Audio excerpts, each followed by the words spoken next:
Fram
Oh murder,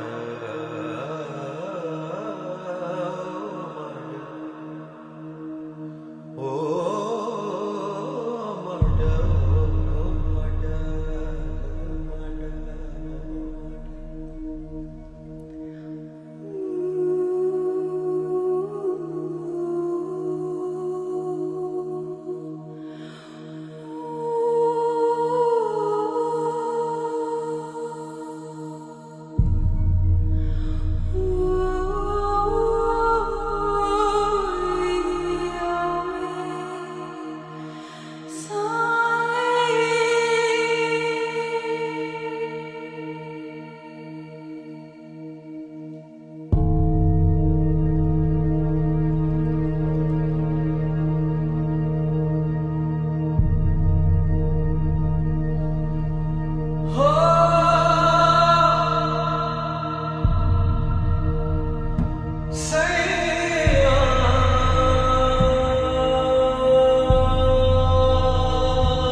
ढूंढण चलिया ते मेरा छालिया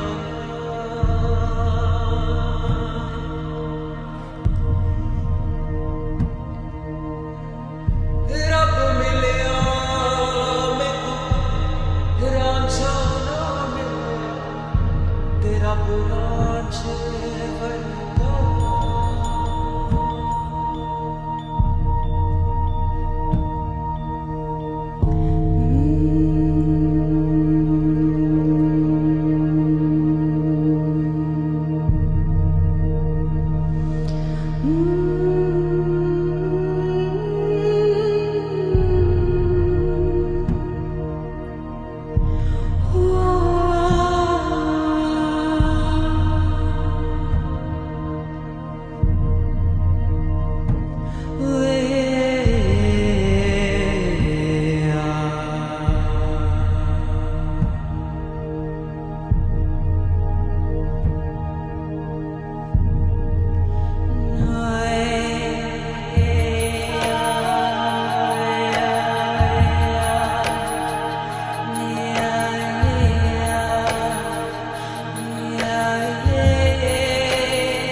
Dad, what's wrong with the telly?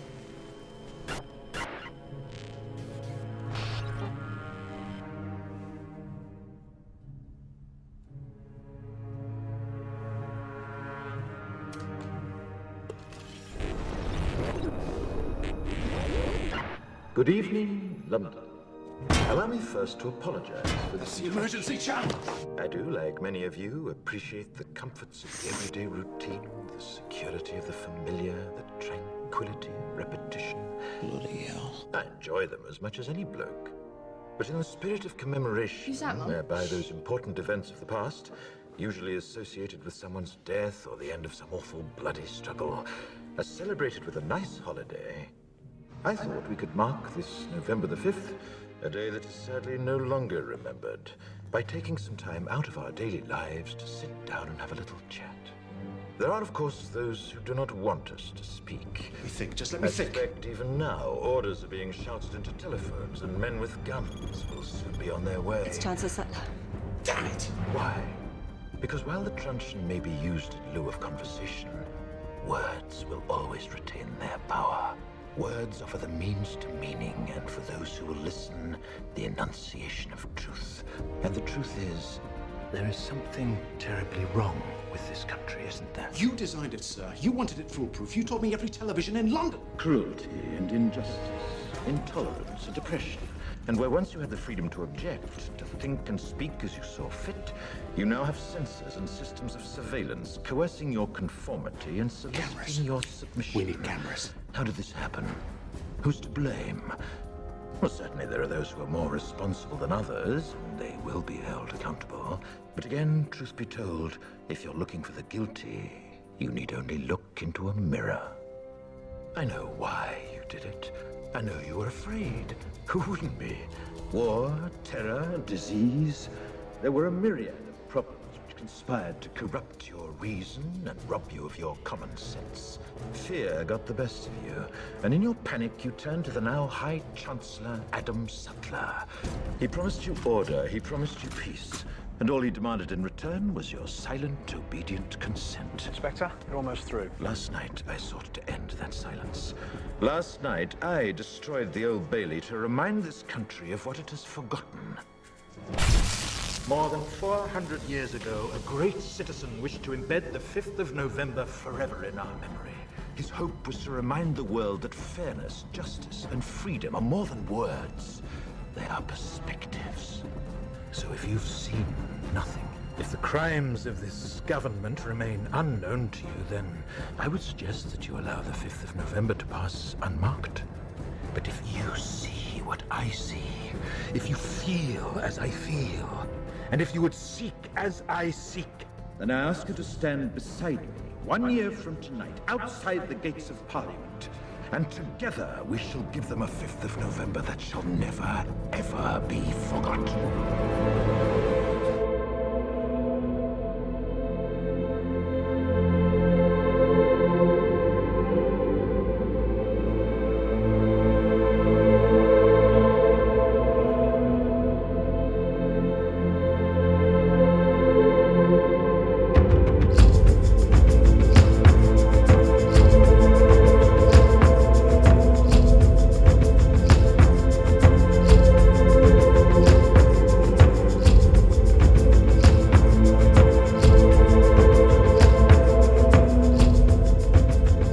How much would you attribute the increase in conspiratorial thinking to that red line?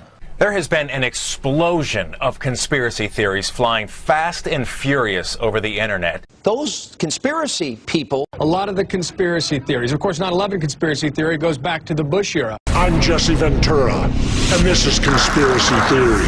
Well, conspiracy mongering. Fringe conspiracy theorists. Conspiracy theory. Conspiracy theorists. The people who foment conspiracy theories, crazy conspiracy theories, full-blown American conspiracy theories. Conspiracy theories are a great American pastime. And not all of them are on the right. There's plenty on the left as well. Never told a soul about it. In fact, they engaged in a vast conspiracy. You get accused of being a conspiracy theorist. Speculation, conspiracy theories. Let us never tolerate outrageous conspiracy theories.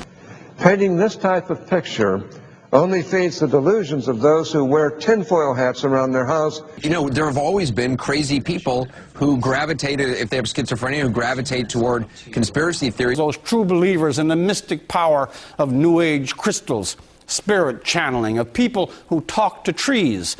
Now, I don't consider myself a conspiracy buff at all, but when they get a lot of coincidences, I get a little suspicious. How does this term conspiracy theory get used, and what are the purposes that it's used for? Conspiracy theory is a little bit like the word propaganda, and it's used specifically to discredit someone and to say, in effect, you're nuts, you're making it up, or you don't know you don't have knowledge about this, or that you're irrational. That's the description of a conspiracy theory.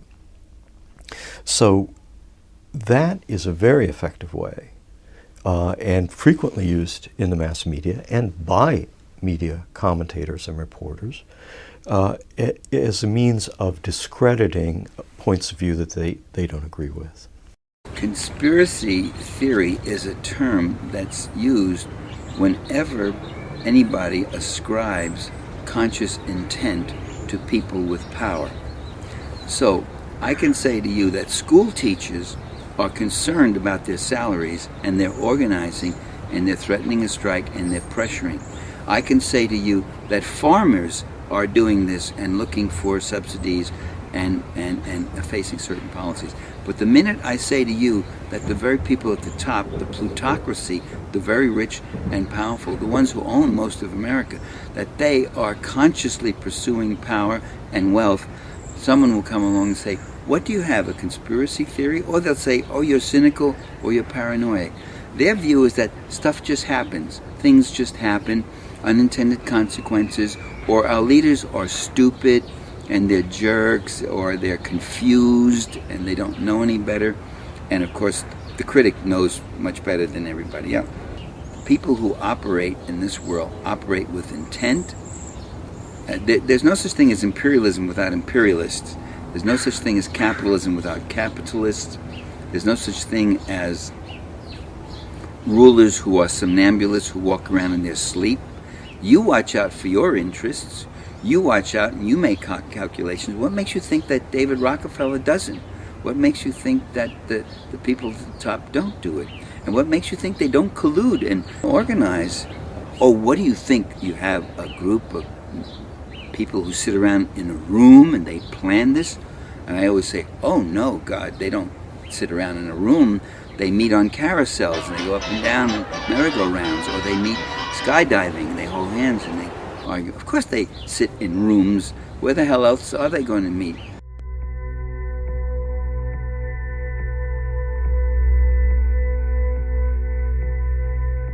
Popular usage of the term conspiracy theory does not appear to closely correlate with evidence in support of a particular assertion. British Prime Minister Tony Blair dismissed the idea that the invasion of Iraq may have been motivated by oil as an absurd conspiracy theory. In fact, the most absurd conspiracy theories are often promoted by the most powerful individuals in society, including Tony Blair himself. His claim that Iraq had retained massive amounts of chemical and biological weapons and was plotting with Al-Qaeda to attack the West had zero evidentiary support. The Third Reich promoted the conspiracy theory that Jews were responsible for most of the world's ills.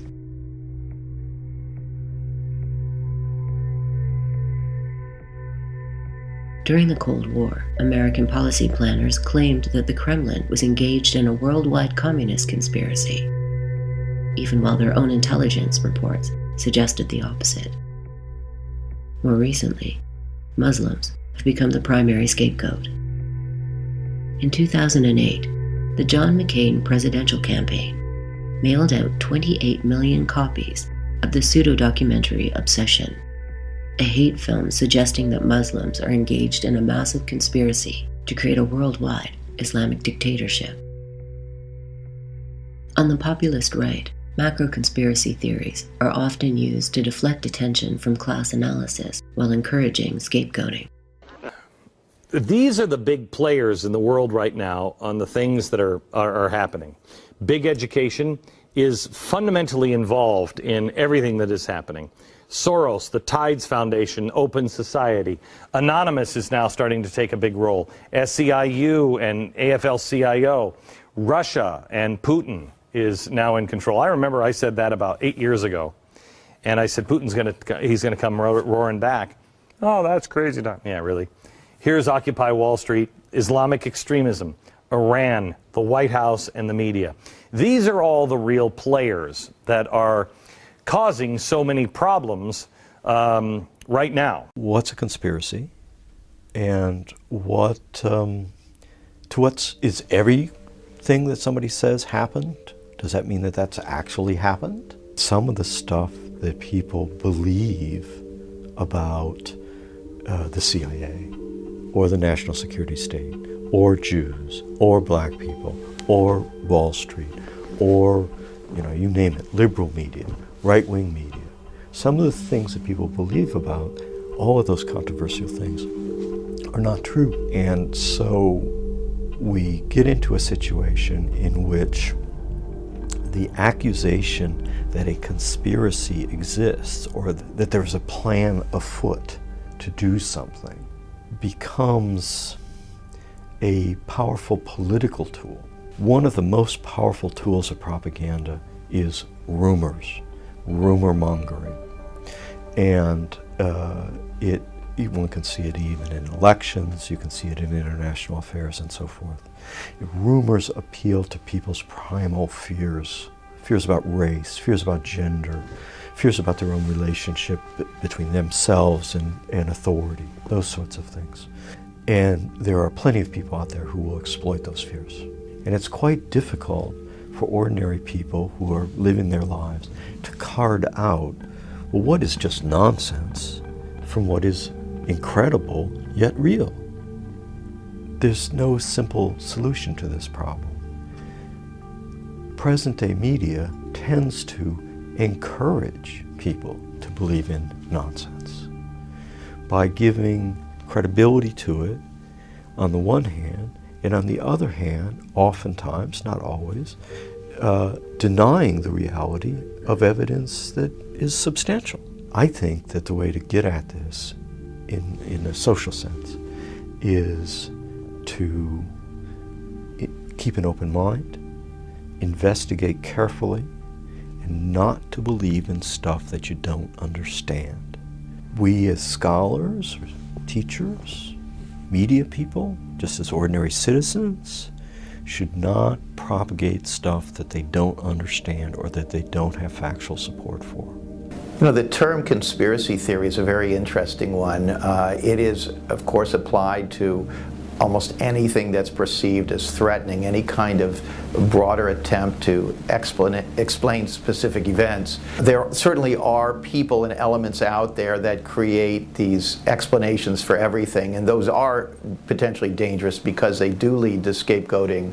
On the other hand, there are actual people, actual covert operations, actual things happening that we don't know about, and it's very, very important to understand them. I mean, they are fundamentally conspiracies, which simply means several people colluding in a secret and illegal operation. Conspiracies are prosecuted every day in the courtrooms of this country, and theory is what we use to try to understand things. So I find the term conspiracy theory a broad brush pejorative, which I think is designed to suppress discussion. I do think we need to distinguish between those who see a bogeyman everywhere and those who do careful research and come to the conclusion in particular cases that there was some sort of an organized effort to do something, perhaps to remove a president or to achieve some other change of which the public was never informed. If you're going to look and say, it's structures and systems that run the world, you'll have to realize that there are trapdoors in these structures and systems, and that not all of the structure, not all of the system is visible in the public record. And that's where we come back to what I say about deep politics and a deep state. We have to acknowledge that there are processes going on that are not finding their way straight away into newspapers and history books, And it's so interesting that America can see that about other countries, just has problems seeing it about itself.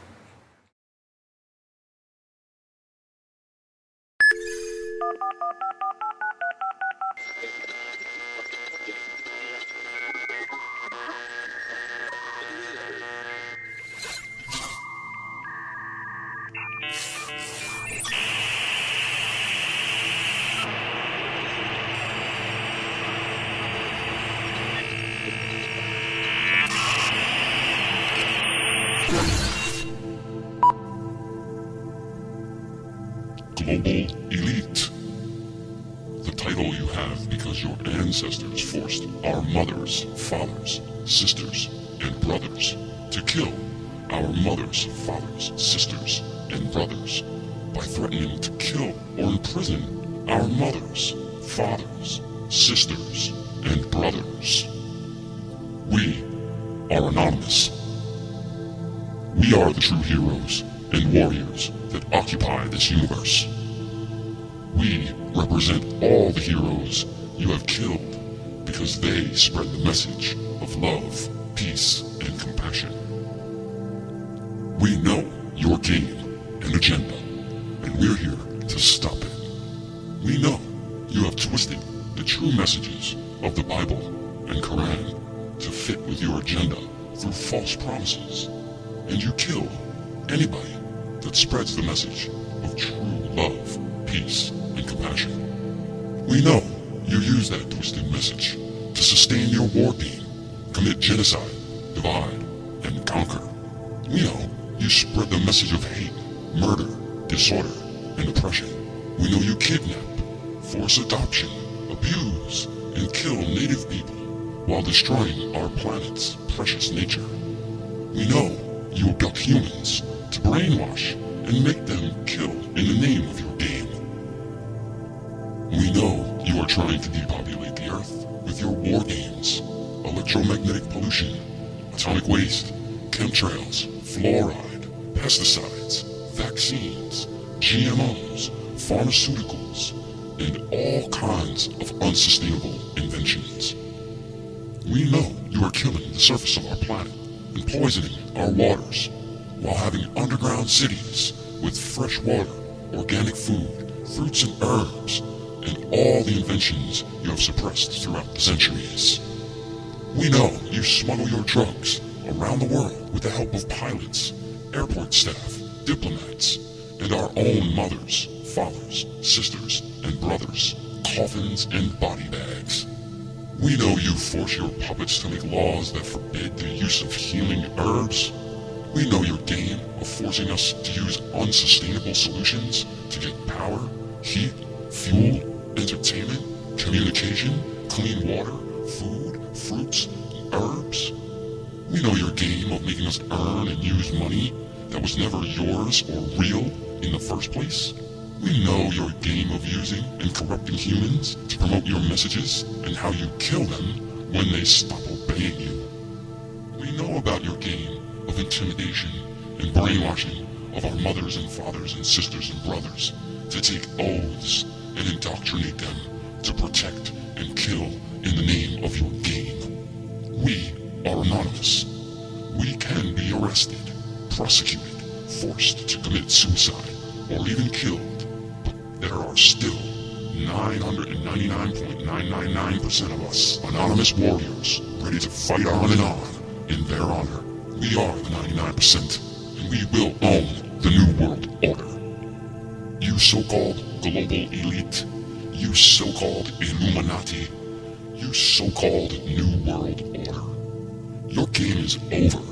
Today, our mothers, fathers, sisters, and brothers are taking this planet back. Today will be the last day we will protect you, to hurt and kill for you and sustain your evil ways. Today, we are playing a new game. We will have free energy and sustainable solutions. We will have free, uncensored communication and media. We will have free, clean water and air. We will have freedom to enjoy our loved ones, nature, art, and music. We will be free to raise and educate our children about the world, the universe, life, love, music, art, philosophy, and sustainable and maintainable solutions. We will be free to travel around and enjoy the beauty of our planet, our sky, the stars, the moon, and the universe.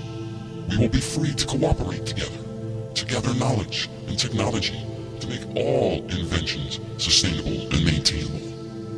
We are anonymous. We are Legion. We do not forgive. We do not forget. Expect us.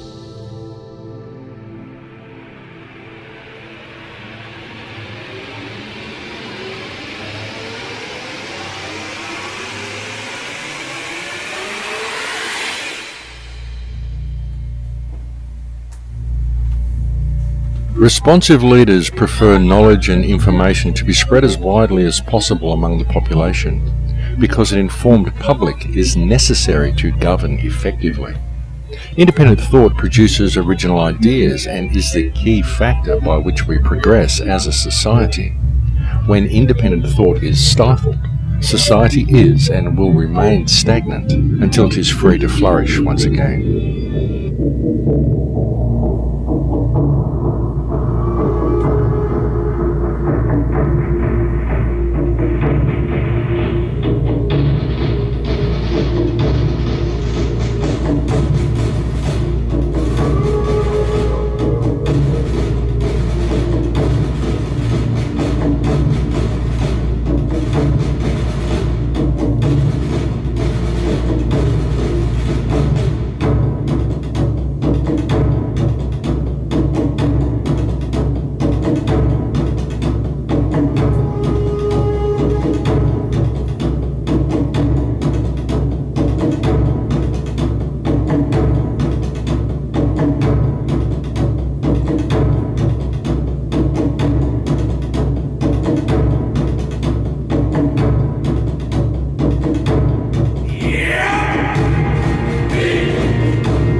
Reality is much more complex than any judgment of right or wrong encourages you to believe. When you really understand the ethical, spiritual, social, economic and psychological forces that shape individuals, you will see that people's choices are not based on a desire to hurt. Instead, they are in accord with what they know and what worldviews are available to them. Most are doing the best they can, given what information they've received and what problems they are facing.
most of us must be involved in.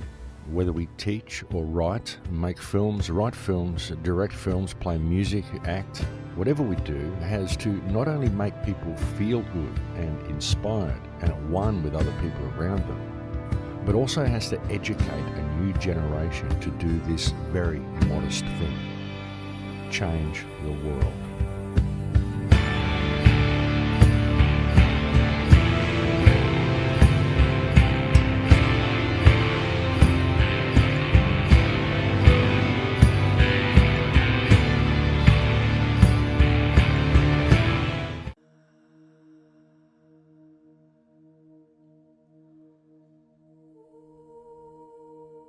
Greetings.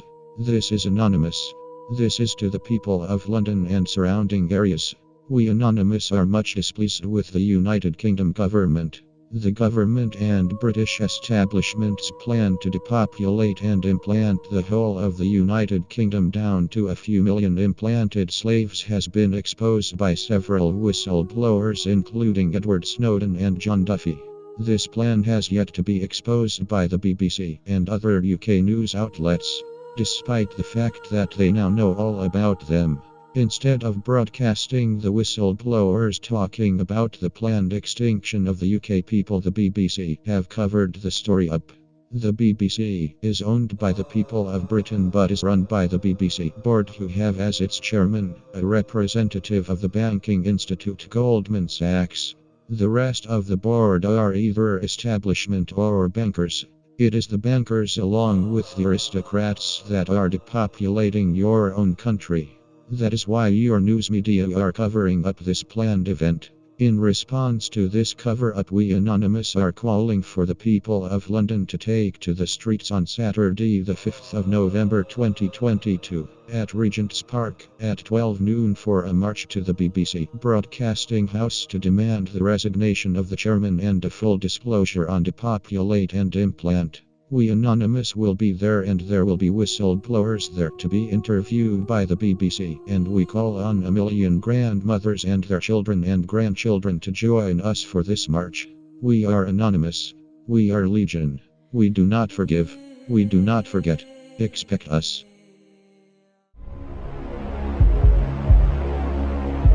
First, they came for the writers.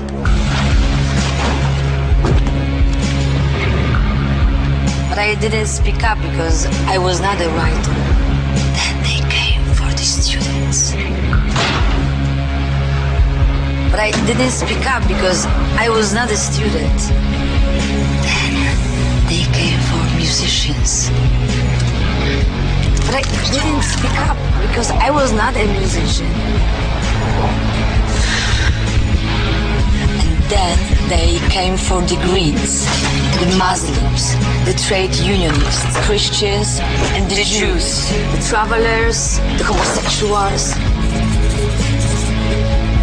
the journalists, the artists, the thuggers, the doctors, the philosophers, the economists, the anarchists and the politicians, the nerds, the Europeans, the Americans, the communists, the hackers, illegals, the homeless. And I didn't speak up because I wasn't any of them. Any of them. And then they came for me. And there was no one left to speak up for me.